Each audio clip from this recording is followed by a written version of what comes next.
অনুষ্ঠিত হোৱা বিশাল গণসমাৱেশত ৰাইজে সংকল্প লওঁ, শপত খাওঁ, কচম খাওঁ যে আমি 2026 চনত হিন্দু সাম্প্ৰদায়িক দল বিজেপি আৰু মুছলমান সাম্প্ৰদায়িক দল AIDF-ক ব্ৰহ্মপুত্ৰত উলিয়াই পেলাম।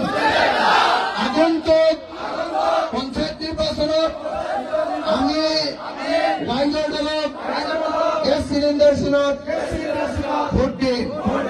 আগন্তুক 2026 চনৰ বিধানসভা নিৰ্বাচনত আমি বিৰোধী ঐক্য মঞ্চক জয়ী কৰি অসমত নতুন চৰকাৰ গঠন কৰিম।